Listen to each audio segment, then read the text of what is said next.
The person the room cannot ignore, there is a person you have met before. You don't remember exactly what they said. You don't remember exactly what they wore. But you remember how you felt when they walked into the room. Like the air shifted. Like the conversation quietly reorganized itself around them. They weren't the loudest person there. They weren't the most attractive. They may not have even had the most impressive title, but they were impossible to ignore. Today, I want to show you how to become that person. The power of play starts before you even open your mouth. Most people move through the world on autopilot, rushing to fill silence, nodding frantically, talking just to feel relevant. And because everyone is doing the same thing, no one stands out. Everyone blurs into the background noise. But the person who is impossible to ignore has learned something that takes most people decades to discover. Stillness is power. When someone asks them a question, they don't scramble to answer immediately. They pause. 2, maybe 3 seconds. Just long enough to signal, I am thinking. I am not afraid of silence. I am not desperate for your approval. This is called the power pause, and it is one of the most underrated tools in human communication. Because in a world of reactive talkers, the person who thinks before they speak immediately reads as a deeper thinker, as someone worth listening to. And when they do speak, they have eliminated the noise that no, I just think that maybe. Those filler words, the ones we use to buy time or soften our ideas, they do the opposite of what we intend. Instead of making us sound thoughtful, they make us sound uncertain. They dilute the strength of what we are actually saying, strip them out, and your sentences land like sentences are supposed to land. Clean, confident, certain. Pair that with open, expansive posture, shoulders back, chest open, feet planted, and with steady, comfortable eye contact that says, I see you and I am not threatened by you. And you have created something rare. You have created presence, not arrogance, not performance, just the quiet, undeniable signal that you know who you are and you are fully here. And when you speak in meetings, lead with your conclusion. Don't build to your point, start with it. This is what communicators call the headline method. Lead with the most important thing. Let the details follow. Because the moment you open with clarity, the room leans in. And the moment the room leans in, you have already won. The reputation that precedes YOU presence gets you noticed once. Reliability gets you noticed forever.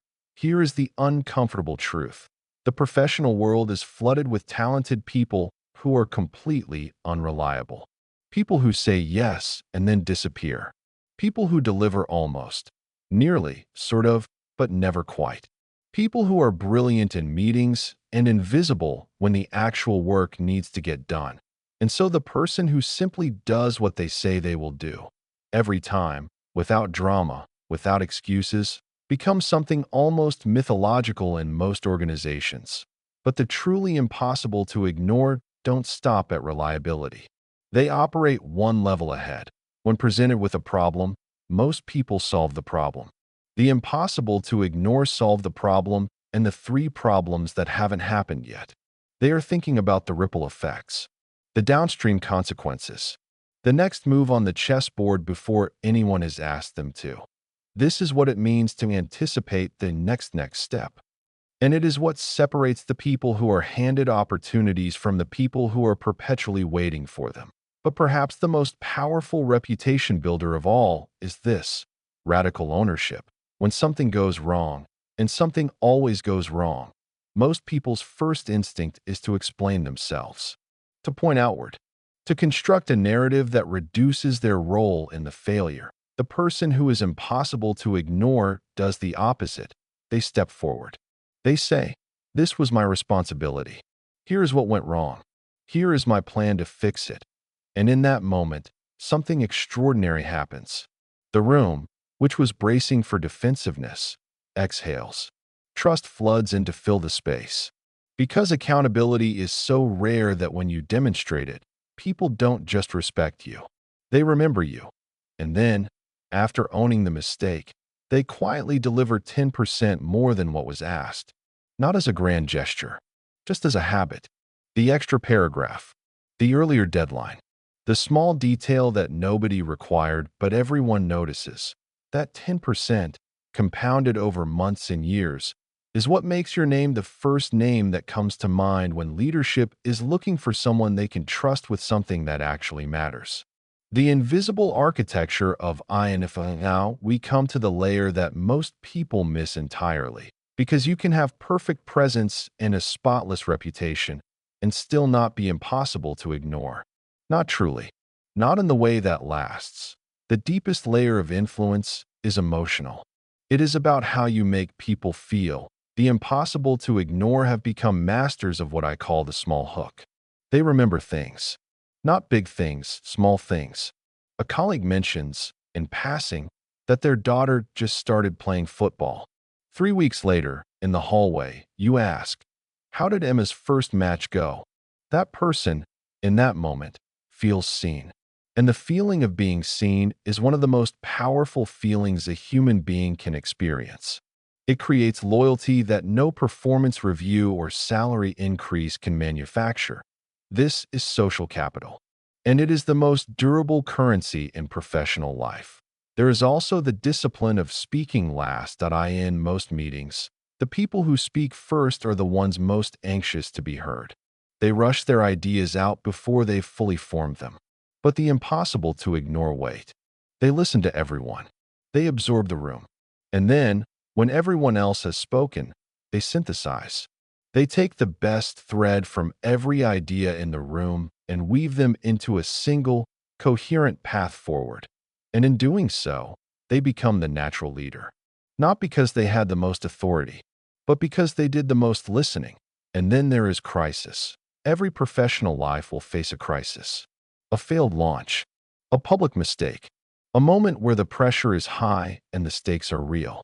In those moments, there is a spectrum of responses, and most people fall somewhere between anxious and panicked. The impossible to ignore are the calmest person in the room, not because they don't feel the pressure. They do, but they have trained themselves to respond, not react. To breathe first, to think second, to speak third. And their calm, in the middle of the storm, acts like a magnet.